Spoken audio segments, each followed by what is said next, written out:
तो भगवान के द्वारा हिरण्याक्ष का वध हो गया। भगवान वराह ने हिरण्याक्ष का भी वध कर दिया। अब बचा हिरण्यकश्यपु। सो अपने भाई के मृत्यु के क्रोध से उसे बड़ा क्रोध आया, तो शुक्राचार्य जी के पास गया। शुक्राचार्य जी ने अर्थात दैत्य गुरु शुक्राचार्य, उन्होंने बताया कि तुम जाओ तपस्या करो। तपस्या, अब हिरण्यकश्यपु कहा किसकी तपस्या करूं? विष्णु जी तो हमारे परम शत्रु है, हमारे भ्राता का वध किया है, हमारे शत्रु हैं, तो कह शिव जी की तपस्या करूंगा। तो शुक्राचार्य जी ने रोका, नहीं नहीं नहीं, तुम शिव जी की तपस्या मत करो, तुम ब्रह्मा जी की तपस्या करो। शिव जी बहुत काल तक समाधि में रहने वाले हैं, बड़ी देर में प्रसन्न होंगे। ब्रह्मा जी की तपस्या करो, ब्रह्मा जी जल्दी प्रसन्न होंगे। अब हिरण्यकश्यपु चल दिया ब्रह्मा जी की तपस्या करने। अब हिरण्यकश्यपु तपस्या कर रहा है, बड़े ही भाव से घोर तपस्या करने में लीन हो गया। कभी जब इंद्रदेव ने देखा कि ये तो तपस्या कर रहा है, कहीं हमारा हमसे राज सिंहासन ना मांग ले, डर गए। अब जब डरे तो कुछ प्रकार से हर तरह से हिरण्यकश्यपु की तपस्या भंग करने का प्रयास उन्होंने किया, पर भंग हुआ ही नहीं। तपस्या भंग नहीं हुई। अब इंद्रदेव डर रहे हैं। इधर हिरण्यकश्यपु की पत्नी का नाम था कयाधु, महारानी कयाधु। अब महारानी कयाधु गर्भवती हैं, और गर्भवती महारानी को इंद्रदेव ने सोचा कि बालक, अगर पिता राक्षस है तो बालक भी तो राक्षस ही होगा। हाँ, पिता राक्षस है तो बालक भी राक्षस होगा, ऐसा उसने सोचा। अब इंद्रदेव ने महारानी कयाधु को ही हरण कर लिया, बैठाया अपने विमान में और पकड़ के ले गए। अब ऊपर जाते हुए जब उन्होंने सोचा कि मैं इस बालक का वध कर दूं, माँ का वध कर दूंगा तो बालक भी मर जाएगा, राक्षस कुल ही, हमारा संकट आने वाला टल जाएगा। इंद्र जी का भय इतना प्रबल था, उन्होंने सोचा कि ये मेरा सिंहासन, आने वाले भविष्य में मेरे सिंहासन के लिए खतरा है। हाँ? तो उन्होंने उस बालक की हत्या करनी चाहिए, पर जो नारद जी ने देखा तुरंत प्रकट हो गए। नारद जी ने कहा रुक जाइए, बचा लिया रानी को और कहा कि अरे आप ये क्या कर रहे हैं? कहा कि ये राक्षस कुल का है, ये हमारे सिंहासन के लिए भविष्य में खतरा होगा, इसीलिए कल के बजाय आज ही अच्छा है कि आज ही मैं इसका वध कर दूं। हाँ, काल करे सो आज करे, आज करे सो। अब तो नारद जी समझाते हैं कि नहीं नहीं रुक जाइए, ये हम आपको बताते हैं ये कौन है। ये दरअसल जिसके गर्भ में ये बालक है, वो बालक एक महान विष्णु भक्त होगा, आपके सिंहासन के लिए कोई खतरा नहीं होगा, ऐसा हम आपको आश्वासन देते हैं। अब इंद्रदेव को समझा बुझाकर नारद जी महारानी कयाधु को अपने आश्रम में ले आए। आश्रम में लेकर आए और खूब बढ़िया से सेवा की, भक्ति की, सत्संग किया। महारानी कयाधु भी सत्संग में बैठी, सत्संग में शामिल हुई, भगवान विष्णु की लीलाएं सुन रही थी, और उनके गर्भ में जो बालक था उसका भी सत्संग में मन लग गया, उस पर भी सत्संग का असर पड़ा। बालक, गर्भ में जो बालक था उस पर भी सत्संग का असर पड़ गया। भगवान विष्णु की लीलाएं सुनते हुए उसके मन में भी भक्ति जागी, वह भी परम विष्णु भक्त हो गया। अब जब यहाँ पर ब्रह्मा जी, हिरण्यकश्यपु जब तपस्या कर रहा होता है, तब ब्रह्मा जी ने देखा कि तो घोर तपस्या कर रहा है, कहीं मरवर न जाए, हमारे लिए आफत हो जाएगी। हाँ, हमारा भक्त तपस्या कर रहा है, इतनी घोर तपस्या कर रहा है। ब्रह्मा जी प्रकट हो गए, बोलो वत्स तुम्हें क्या वरदान चाहिए, अपनी आंखें खोलो। अब हिरण्यकश्यपु राक्षसी प्रवृत्ति का, तो उसने क्या मांगा, जिसका इंद्रदेव को डर था वही मांगा। क्या मांगा? कहता है कि हे ब्रह्मदेव, मुझे अमरत्व प्रदान कीजिए, मैं अमर हो जाऊं, मुझे कोई न मार सके, मैं अमर हो जाऊं।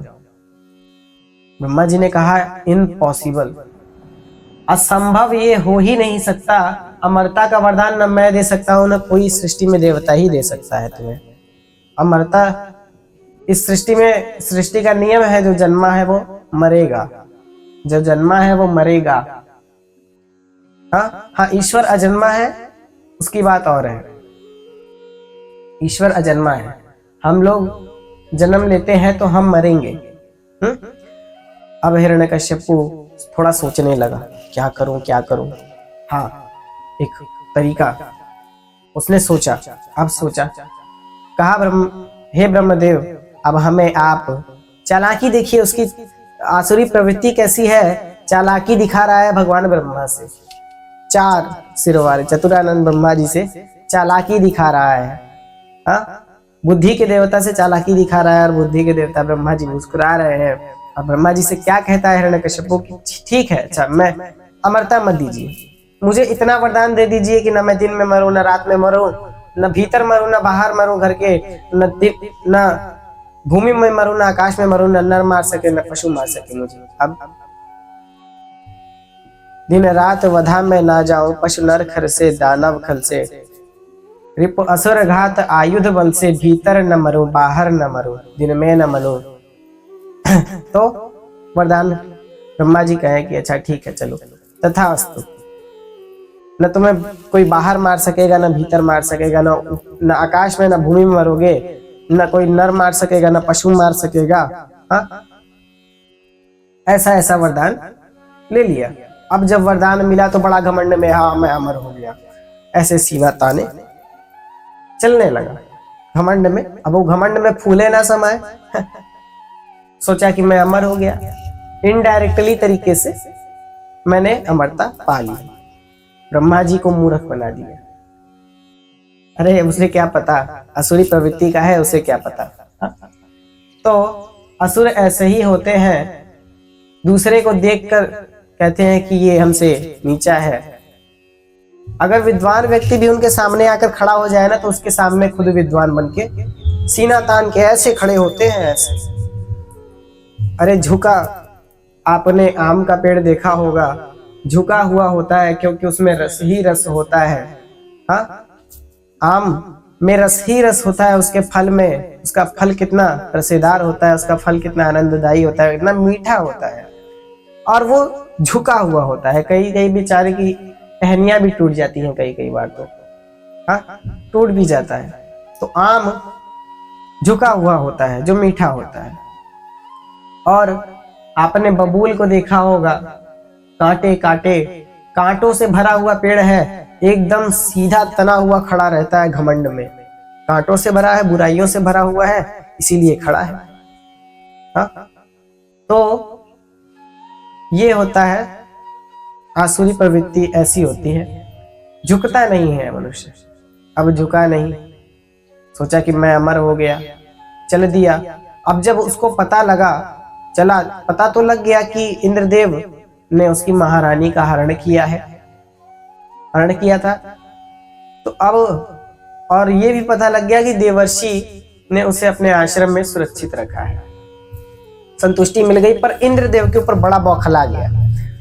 हाँ, गुस्सा आ गया और तुरंत चढ़ गया, देवलोक पर चढ़ाई कर दी, स्वर्गलोक पर चढ़ाई कर दी। और जो युद्ध हुआ, युद्ध होने के बाद हिरण्यकश्यपु ने स्वर्गलोक पर भी अपना अधिकार करना चाहा, देवताओं को बंदी बनाया, देवताओं को प्रताड़ित किया, अत्याचार किया, और कह दिया कि सुनो, आज से इस पूरे संसार में विष्णु की नहीं, केवल मेरी पूजा होगी। भगवान विष्णु की कोई पूजा नहीं करेगा, सारे मंदिरों से मूर्तियां हटवा दो, एक मेरी ही प्रतिमाएं रखो। अब जो जो भगवान विष्णु की पूजा करे, उन लोग को समझाया जाए, ना माने तो गला काट, ना माने तो मृत्यु के घाट उतार दो।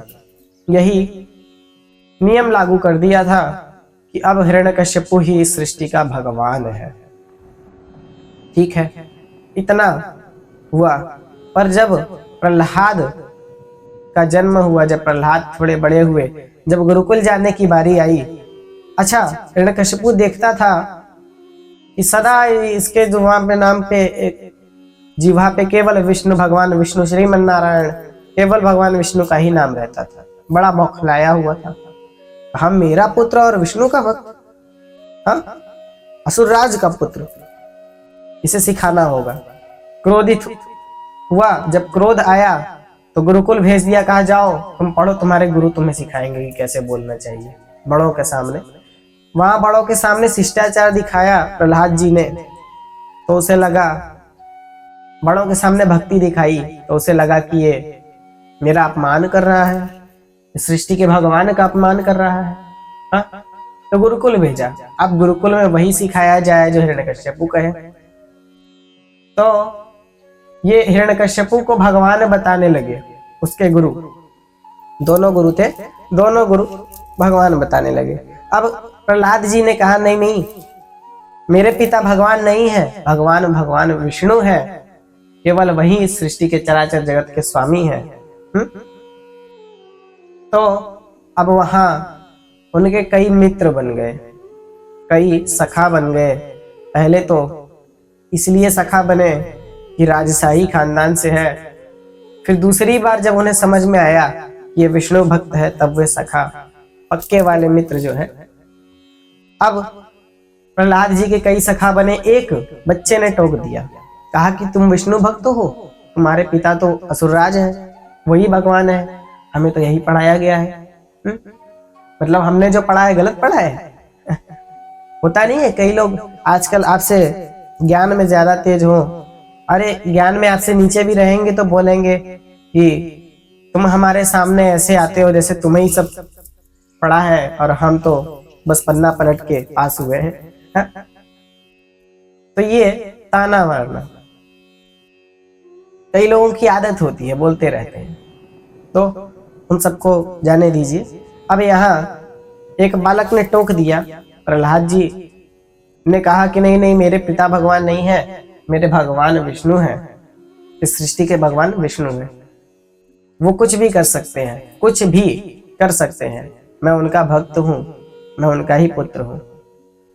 अब उस शिष्य ने कहा, उस बालक ने कहा कि अच्छा वो भगवान है, कुछ भी कर सकते हैं, प्रमाण क्या है? अब उसने एक फूल को तोड़ दिया उस बालक ने और कहा कि चलो अपने भगवान से कहो कि ये जोड़ दे। एक फूल को एक टहनी से तोड़ दिया और कहा चलो भगवान कहो कि जोड़ दे। प्रहलाद जी ने कहा अच्छा रुको, तुम मेरे भगवान पर संदेह कर रहे हो, उनकी शक्ति पर, तो रुको। अब बस ज्यों ही हाथ जोड़ा, भगवान के ऊपर विश्वास किया, जय श्रीमन नारायण, आंख खोला तो देखा कि वो फूल उस डाली में लगा हुआ था।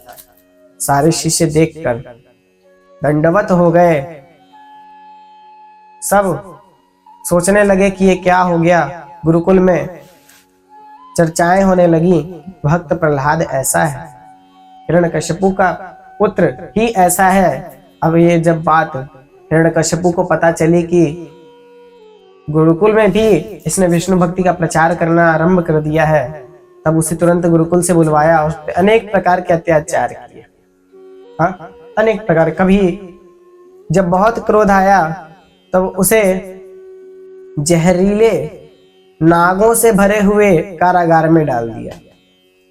पर वो नाग भी, जो जहरीले नाग भी थे, वो जाकर उनकी शरण में उनके पैरों के आगे झुक गए और वे सब उनके स्तुति करने लगे।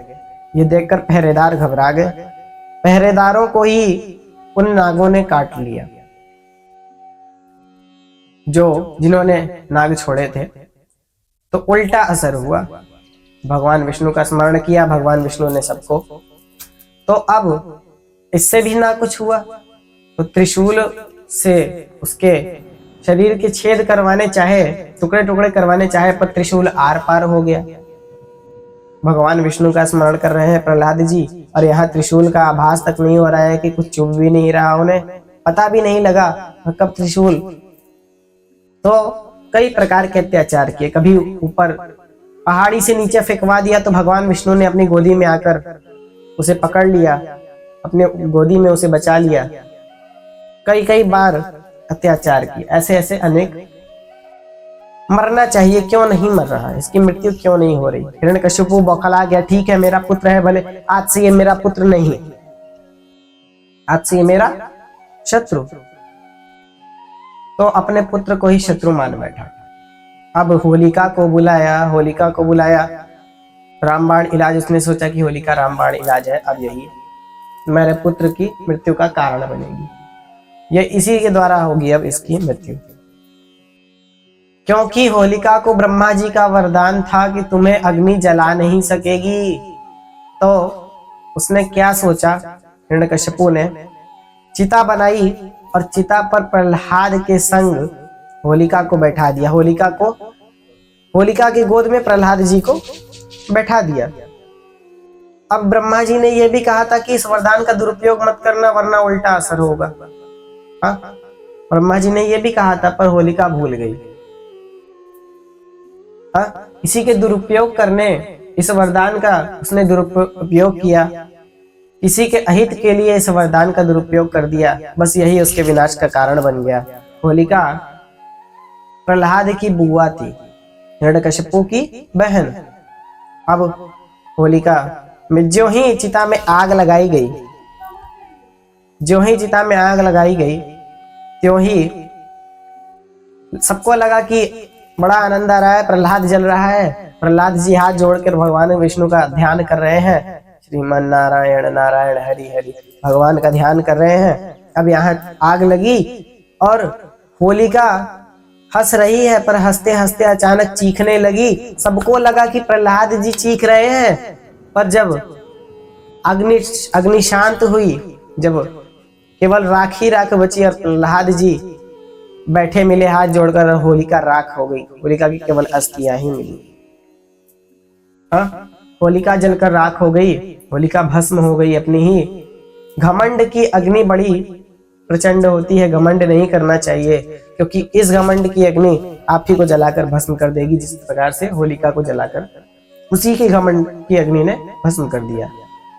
अब होलिका जल गई। जब होलिका जली तब एक नए पर्व का आरंभ हो गया। हाँ, होलिका दहन, जिसे हम लोग आज मनाते हैं। तो ये नया एक पर्व है। और होलिका जली तो जली, हिरण्यकश्यपु को फिर बड़ा क्रोध आया कि प्रहलाद ने मेरी बहन को मार डाला। अब वो अपनी बहन की हत्या का कारण प्रहलाद को, यानी अपने पुत्र को समझ रहा है, जबकि वो खुद उसकी हत्या का कारण है। अब होलिका करे भी क्या, होलिका तो जल गई। ठीक है, ब्रह्मा जी का वरदान, उसने सोचा कि ब्रह्मा जी का वरदान तो झूठा नहीं हो सकता। ब्रह्मा जी ने कहा, देख तेरी बहन ने अपने इस वरदान का दुरुपयोग किया था, इसीलिए जल गई। अब तुझे जो मैंने वरदान दिया है, तो उसका दुरुपयोग मत करना, वरना तू भी बचेगा नहीं। तू भी उसी वरदान का दुरुपयोग कर रहा है, करेगा क्या, तो कर ही रहा है। हाँ, वरदान का दुरुपयोग कर रहा है, तो अब तेरा भी विनाश निश्चित है। अब उसका भी विनाश निश्चित था। अब हिरण्यकश्यपु सोच में क्या करूं। कई बार प्रहलाद जी को हर तरीके से प्रताड़ित किया, पर प्रहलाद जी का जो चरित्र है कितना पवित्र है। ऐसे चरित्र को लिखा जाता है इतिहासों में, इसीलिए चरित्र मजबूत होना चाहिए, चरित्र लिखने योग्य होना चाहिए, चरित्र ऐसा होना चाहिए कि आपका चरित्र इतिहास में लिखा जाए। भगवान राम जी का चरित्र कैसा था आप देख लीजिए, उसे लिखा गया है, आज उन्हीं के चरित्र को लोग पढ़ते हैं। रामचरितमानस। हाँ, भगवान कृष्ण का चरित्र लिखा गया है, कैसा था, श्रीमद् भागवत पुराण में लिखा है। तो चरित्र ऐसा होना चाहिए, मजबूत चरित्र, एकदम मजबूत होना चाहिए, योग्य होना चाहिए, लिखा ऐसा होना चाहिए जिसे लिखा जाए। हाँ, चरित्र ऐसा होता है। प्रहलाद जी का चरित्र भक्तिमय था। प्रहलाद जी एक बालक थे, पर उनके अंदर इतनी विष्णु भक्ति प्रवाहित हो रही थी। ये सब हमें देखकर ही, इस कथा से ही समझ में आता है। होलिका जल गई, उनकी बुआ जल गई। अब बुआ के लिए रो रहे हैं प्रहलाद जी, यहाँ शोक कर रहे हैं, अरे बुआ जल गई। फिर भी उन्होंने सोचा कि अच्छा भगवान विष्णु की लीला ही है, ठीक है, उन्होंने बुला लिया होगा, चलिए। अब भक्त यही सोचता है कि वो मरी नहीं, भगवान की इच्छा थी इसीलिए चले गए। तो ये चरित्र ऐसा होना चाहिए, भगवान पर विश्वास होना चाहिए। हाँ, तो हाँ, प्रहलाद जी का चरित्र ऐसा था कि आज भी दुनिया उन्हें याद करती है। प्रहलाद जी हिरण्यकश्यपु के जो पुत्र थे प्रहलाद, वे महान विष्णु भक्तों में से एक हैं। और आप कभी ध्यान देंगे तो एक जो छोटा बालक होता है उसके मन में भी यदि आप कुछ भी सिखाना चाहें तो 7 वर्ष की उम्र से लेकर आप सिखा सकते हैं, क्योंकि वो उम्र सीखने की होती है, समझने की उम्र होती है। यहाँ तो प्रहलाद जी नारद जी के पेट में से ही सीख, अपनी माँ कयाधु के गर्भ में से ही सीख कर नारद जी उनके पहले गुरु हैं। प्रहलाद जी के नारद जी प्रथम गुरु हैं, क्योंकि उन्होंने विष्णु भक्ति का जो प्रचार, विष्णु भक्ति की जो तरंगे थी उनके नसों में प्रवाहित कर दी। गर्भावस्था में ही जो महारानी कयाधु गर्भ में ही प्रहलाद जी ने भगवान विष्णु की भक्ति, उनकी कथा का श्रवण रसपान किया था। बचपन से ही वे भगवान विष्णु की भक्ति में लीन हो गए। और ऐसे ही कई भक्तों की कथाएं आती हैं, उनमें से एक भक्त ये भी हुए हैं प्रहलाद जी महाराज।